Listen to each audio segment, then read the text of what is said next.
할렐루야. 네, 하나님께서 여러분의 삶에 놀라운 은혜를 함께 하시기를 축복합니다. 자, 요셉. 네, 요셉이 과연 감옥에서 풀려났으면 어떻게 되었을 것인가? 우리가 이 질문을 어제도 한번, 어제는 아직 다루지 않았습니다만은 오늘 본문 앞서서 여러분들이 요셉의 이 감옥에서 일어났던 일들에 대해서 알고 있습니다. 술 맡은 관원장과 떡 맡은 관원장 두 사람이 있었는데 꿈을 꾼 것을 요셉이 해석해 주었고, 요셉이 해석을 할 때 술 맡은 관원장에게 청탁이라면 청탁인데 40장 14절에 이렇게 얘기를 합니다. 당신이 잘 되시거든 나를 생각하고 내게 은혜를 베풀어서 내 사정을 바로에게 아뢰어 이 집에서 나를 건져 주소서. 15절에 나는 히브리 땅에서 끌려온 자요 여기서도 옥에 갇힐 일은 행하지 아니하였나이다. 이렇게 됩니다. 자, 문제는 23절에 보시면 술 맡은 관원장이 요셉을 기억하지 못하고 그를 잊었더라 이렇게 돼 있죠. 이게 사람은 다 그렇죠. 기억해 달라고 하면 아쉬운 게 있는 사람은 기억할지 모르겠지만 아쉬운 것이 없는 사람이 뭘 기억하겠습니까? 이 술 맡은 관원장이 감옥에서 요셉이란 애가 눈치도 잘 보고 또 불편함이 없도록 뭔가 잘 돌보는 데에 또 그런 일들에 잘 정통한 것, 그냥 눈치 빠르고 싹싹하게 일 잘한다 정도 알고, 꿈도 해석했는데 우연히 맞아 들었겠지 이 정도 생각하는 거지. 대단하다 꿈 해몽의 달인이다 이런 식으로 생각한 건 아니지 않겠습니까? 그래서 본인이 복권할 때 폐하가 부르신다 하는데 어디 저 히브리 구석에서 찾아온 이 아이가 청탁이라고 하면 청탁이고 그게 귀에 들어올 리도 없고 바로 잊어버리는 거죠. 그러나 잘 보시면 요셉은 자기의 억울함에 대해서 아주 진지하게 얘기를 했던 것 같아요. 자기가 이곳에서 풀려났으면 좋겠다라는 것이 요셉의 생각입니다. 물론 요셉이 하나님의 생각을 알 리가 없고 그렇지 않습니까? 이곳에서 그냥 나는 평생 있을 수도 있겠다는 생각이 들기 때문에 나와야 되겠다 이 마음을 품고 이 술 맡은 관원장에게 얘기를 한 겁니다. 자, 그러나 2년이 지난 후까지, 즉 파라오가 꿈을 꿀 때까지 요셉은 그 감옥에서 있어야 했습니다. 성경은 2년 동안의 일에 대해서 아무런 언급이 없죠. 그냥 그곳에서 하나님과 함께는 했겠지만 자기 자신이 왜 이곳에 계속 있어야 될 것인가에 대해서 답을 얻지 못하고 있어야만 되는 상황이었습니다. 자, 하나님께서는 때와 시기를 통해서 역사하시는데 우리가 생각하는 때와 시기와 하나님께서 생각하시는 때와 시기가 맞으면은 정말 기가 막히겠죠. 그래서 우리는 그것을 응답이라고 하고 놀랍다고 하고, 그래서 통상은 그것을 간정이라고 하고 이렇게 얘기를 합니다. 그러나 요셉의 시기는, 즉 요셉의 시간은 아직 오지 아니하였다. 그 시간은 기다려야만 되는 시간이다. 그러나 여러분 한번 생각해 보십시오. 만약에 요셉이 그때 풀려났으면 어떻게 될 것인가? 그때 풀려나면 그냥 성폭행 미수범이 그냥 저작거리에 풀려난 거죠. 그래서 아버지 한 집으로 이게 갈 수 있을지 모르겠는데 가면 형들이 살려둘 것인가? 여러분 이게 그렇게 해서, 즉 요셉의 마음에 나는 풀려나야 되겠다, 여기 있는 존재가 아니다, 그까진 좋은데 과연 풀려났으면 어떻게 되었을 것인가? 아무런 의미가 없는 겁니다.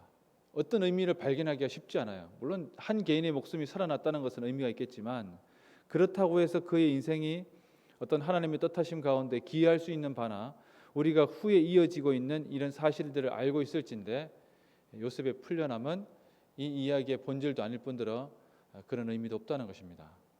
자, 이것을 우리가 한번 깊게 다시 한번 더 생각해 볼 필요가 있겠죠. 자, 어쨌든 대답 없이, 하나님의 응답 없이 보낸 2년의 시간이 지난 뒤에 여러분들 잘 아시는 그 유명한 꿈이 생겨나게 됩니다.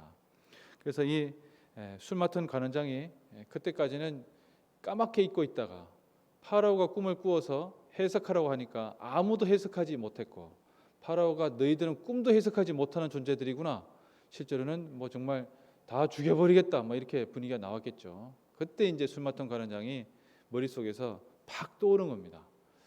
그때 요셉을 떠올렸고 요셉을 데려오게 만들죠. 요셉이 이 꿈, 여러분 실제로는 요셉이 파라오하고 대화할 때 뭐 얼마나 이렇게 대화를 오래 할 수 있겠어요? 한 14초 정도 얘기할 수 있겠죠, 그죠? 14분까지 하면은 좋겠습니다만은 14분 정도 한다고 합시다. 자, 그런데 파라오가 자기 앞에 서 있는 이 청년이 그냥 꿈을 잘 해석하는, 자기 옆에 있던 술객들 뭐 이런 류들하고 비슷한 스타일이라고 생각을 했는데 이 아이가 제시하고 있는 대안은 좀 달랐다는 겁니다. 자, 이 부분입니다. 7년 풍년이 있고, 그때까지 그런 풍년은 존재하지 않았던 풍년이 있고 7년 흉년이 있습니다. 근데 7년 흉년은 그때까지 존재했던 풍년에 대한 기억을 싹 사라져버리게 만들 정도로 엄청난 사람이 감당할 수 없는 흉년이라는 거예요. 자, 풍년이 있고 흉년이 있다. 그럼 어떻게 할 거냐 이거죠. 자, 중요한 것은 해석이 아니라 해석 다음에 나오는 대안이라는 거예요. 대안이 있냐 이거예요. 그런데 요셉이 놀랍게도 대안을 제시합니다. 여러분 이것을 대단히 주목해 볼 필요가 있습니다. 그래서 파라오가 얘는 14번 볼 아이가 아니고 얘를 데리고 14년을 데리고 있어야 되겠다. 14년을 통치를 시켜야 되겠다라고 생각을 한 것이죠. 자, 요셉이 이것을 어디서 배웠을까요? 자, 이것을 우리가 이렇게 볼 수 있습니다. 야곱의 가정학교, 목축업을 배웠던 이 목축업의 가정학교를 17살 될 때까지 배웠죠. 요셉이 아버지에게 그래도 잘 배웠던 것 같습니다. 그 다음에 보디발의 가정학교 27년, 그래서 10년 정도 보디발의 가정학교에 있었어요. 그래서 이곳에서 보디발의 가정학교에서 뭘 배운 겁니까? 이집트의 실물 경제를 저 밑바닥에서부터 쭉 다 본 거죠. 그래서 한 가정이 어떻게 움직여 나가는지를, 이집트의 국가 경제가 어떻게 움직여 나가는지를 볼 수 있는 계기가 되었습니다. 그가 그냥 일반 시골에 있는 집에 살고 있는 그런 종이었으면 알 수가 없겠죠. 그런데 이집트의 수도의 핵심 권력에 있는 사람의 집에 수없이 많은 종들이 있는 집에 넘버원이 되어서 그것을 다 보았다는 겁니다. 자, 그리고 그것만 해가지고는 대안이 나올 수가 없죠. 감옥에 있는 감옥학교에서 4년 정도 그곳에서 있으면서 감옥학교에서 법무행정, 실제로는 이 국가사범들이 이야기하고 있는 이 이집트의 전체적인 체계에 대해서 이해를 하긴 것입니다. 가나안에 있는 히브리 청년이 어떻게 이집트의 토지 제도에 대해서 정통할 수 있겠어요? 그게 어려운 거거든요. 자, 이때 요셉이 제안한 것이 무엇인가 하면 대안이 7년 풍년이 일어났을 때 소출의 5분의 1을 거두라는 겁니다. 소출의 5분의 1을 거두라. 즉 뭐라는 겁니까? 우리로 치면은 가을에 추곡수매라고 하죠. 요즘은 추곡수매에 대해서 잘 뭐 강조를 안 하지만 80년대만 해도 추곡수매에 대해서 신문에서 대대적으로 보도했습니다. 왜 그런가 하면 농경이 우리나라 상당히 어려운 상황이었거든요. 그래서 정부미라고 하는 것이 그때 생겨나게 되는데 요즘 나라미라고 합니다만, 아무튼 7년 풍년 동안에 소출의 5분의 1을 계속 거두어 들여라. 엄청난 돈이 쓰이는 겁니다. 왕가의 재산이 막 나가는 겁니다. 각 성읍에 분산 저장하라고 했습니다. 그리고 그것을 감독할 수 있는 새로운 공직 체계를 확립하라는 겁니다. 자, 7년 풍년일 때에 5분의 1에 해당되는 것을 수매해라. 그리고 각 성읍에 분산해서 저장할 저장고를 만들어라. 그리고 이들을 감독할 새로운 공직 체계를 확립해라. 이것이 요셉의 대안이었어요. 이것이 유명한 요셉의 토지법인데, 요셉의 토지법은 뭔가 하면은 토지가 있으면은 5분의 4는 개인이 하고 5분의 1은 국가가 가지는 겁니다. 자, 이 5분의 1은 국가가 가진다고 하면 세금을 바치라는 얘기지, 그죠? 그래서 5분의 1을 나라의 25%를 내는 겁니다. 엄청난 거 아니냐 그러는데 당시에는 그 정도는 아주 준수한 편이었어요. 그래서 이것이 상당히 설득력이 있는 토지법이 되었고, 그래서 2000년 동안 로마의 옥타비아누스 때까지 이 토지법이 유지가 됩니다. 그게 바로 요셉의 토지법이에요. 여러분, 우리가 이것을 한번 돌아볼 때 놀라운 거죠, 그죠? 그럼 파라오는 왜 요셉을 기용했는가? 꿈 해석을 잘했기 때문에? 아니요.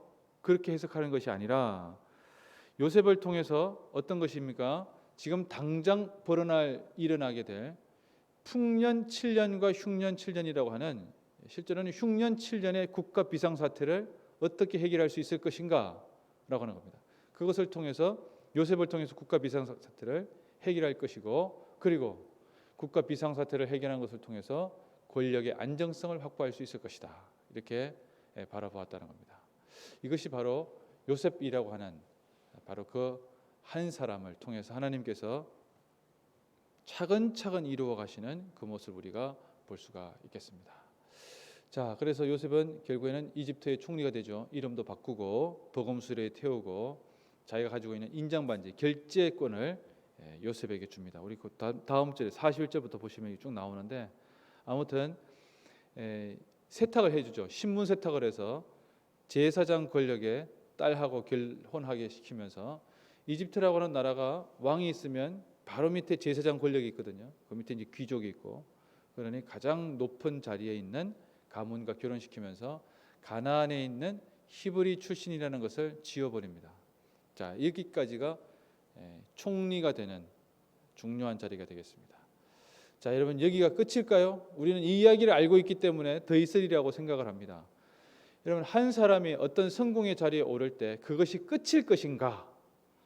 이 질문은 누구에게나 한 번씩 반드시 질문해야 될 제목이고, 성경에는 이런 질문이 정말 많이 나옵니다.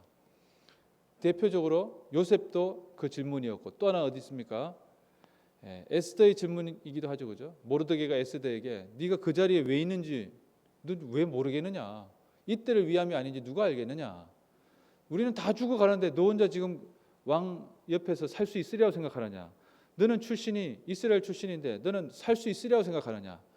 계속 그런 질문들이죠. 근데 그 질문의 본질은 무엇입니까? 내가 소위 말해서 이 세상의 기준으로 봐도 성공한 삶이 되었을 때 그때 뭘 할 것이냐라는 거예요. 자, 이것이 대단히 중요합니다. 우리는 그것을 위해서 정점을 향해서 달려가는 것 같은데, 그 정점에서 뭘 할 것이냐라는 것이 하나님께서 묻는 질문이기도 합니다. 여러분, 그것은 영적인 세계입니다. 혼의 세계는 뭐 그것을 위해서 어떻게 한다 저렇게 한다 막 가는 것 같죠. 여러분, 그러나 영적인 세계는 그것 너머를 바라볼 수 있게 해줍니다. 즉, 영적으로 시작하지 아니한 자는 결코 영적인 일을 할 수 없다는 것이 오늘 본문과 성경 전체가 우리에게 가르쳐주는 메시지입니다. 여러분, 주님의 일을 할 때도 머리를 써서 생각을 다해서 하는 것 같지만 기도하고 간구하면서 시작하고 있느냐, 아니면은 생각만으로 그 모든 일을 감당하고 있느냐, 이런 질문을 우리가 해볼 필요가 있겠습니다. 부대에서 일을 할 때도 영적으로 바라보며 기도 가운데 나가고 있느냐, 아니면 혼적인 것으로 내 머리로 내 생각으로 내 능력으로 감당하고 있느냐, 이 질문 속에서 우리의 답이 주어집니다. 그래서 가면 갈수록 기도 가운데 영적인 눈으로 바라본 사람은 영적인 힘이 강해질 것이며, 혼의 힘으로 자기가 가지고 있는 능력으로 개인기를 발휘해서 간 사람들은 개인기가 강화되고 자기가 가지고 있는 자기 스스로에 대한 자신감은 강해지겠지만 그는 결코 영이 강해진 사람이 될 수가 없을 것입니다. 그래서 그의 마지막은 안타까운 모습이 될 것입니다. 그럼 어디를 택할 것인가?